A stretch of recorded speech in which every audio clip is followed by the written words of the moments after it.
Hi, it's Larry Cooper with the Experience University. I had a chance to interview Gavin Macgregor-Skinner, Dr. Gavin Macgregor-Skinner. It was fascinating. He was giving us an update on COVID-19, what's happening, where things are, what we should be looking for, how we can help our families, our businesses, and our local community. And I wanted to share with you some of the clips from our interview just to give you some idea of the things that he was saying. After you see the clips, if you'd like to see the full interview, please do follow along at the end and you'll see a direct link to about an hour interview with Gavin Macgregor, and then followed by Jeff Jones with GBAC. And GBAC is leading the way in cleaning up environments all over the United States of America.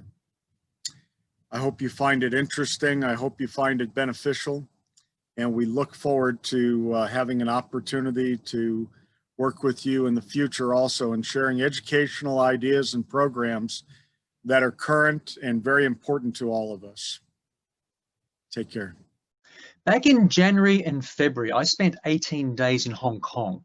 And I went to Hong Kong to conduct workshops, risk assessments, but also I was there to learn as much as possible of this new, I called it novel. Novel means new, this new disease, this new coronavirus, looking at what did patients, what were the symptoms, what did they look like, what were some of the challenges that we found in the hospital, in maybe isolation centers, maybe just controlling and looking at ways that we could decrease the amount of virus, we call that the viral load, in the environment.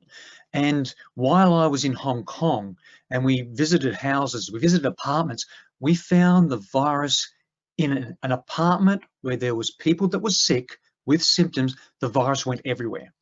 And it went everywhere, and we found it on covers of books, we found it on tables, we found it on light switches, we found it on doorknobs. We found it in so many different places. And again, where people had both coughed, sneezed, expressed droplets, as well as touching areas.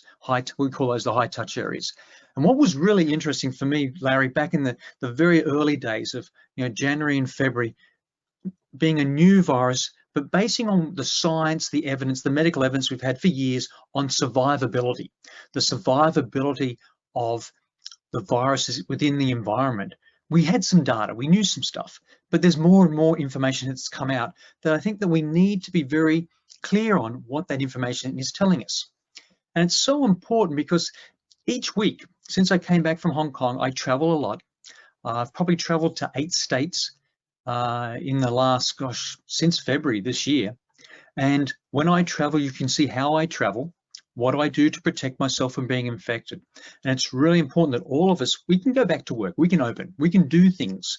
It won't be the same as 2019, but there are things that we can do now as we open or reopen, and we can do it safely by creating safe environments, by following certain protocols and procedures to decrease what we call the viral load, or the amount of virus in the environment, to decrease that amount of virus, to decrease the risk or the chance or the likelihood of being infected or transmitting the virus.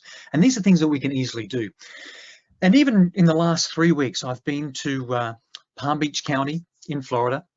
I then went up to Milwaukee in Wisconsin, where I gave a series of workshops and worked with businesses up there, both government and non-government private sector. I worked with both airports, convention centers, hotels, restaurants, salons, and gymnasiums. And then just last week, I went back down to Tampa for a week, working with facilities down there, with buildings and companies down there, to ensure that what they're doing now is sustainable and consistent. And Larry, this is the big challenge we have right now, is what you're doing now.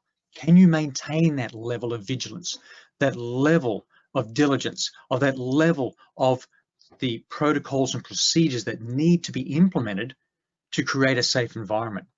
And I'm often asked, how long is this going to go on for? Well, it's a good question. So about 2 weeks ago, I was participating on a committee that I'm on at the Department of Homeland Security, our US federal government. And for the very first time, they gave a date. And I haven't heard this before.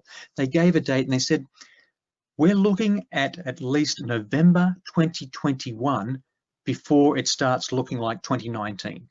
And that was based on the evidence the science of developing vaccines, the evidence and science of maintaining physical distance, the evidence and science of the financial and emotional support we're all suffering, as well as from the disease, is based also on the evidence of how we can maintain cleaning and disinfection and creating a safe environment. And so they actually put that out there, November 2021. And that really gives us a target now to say we have to maintain consistency, vigilance. We have to maintain our due diligence when it comes to creating safe environments and decreasing the risk.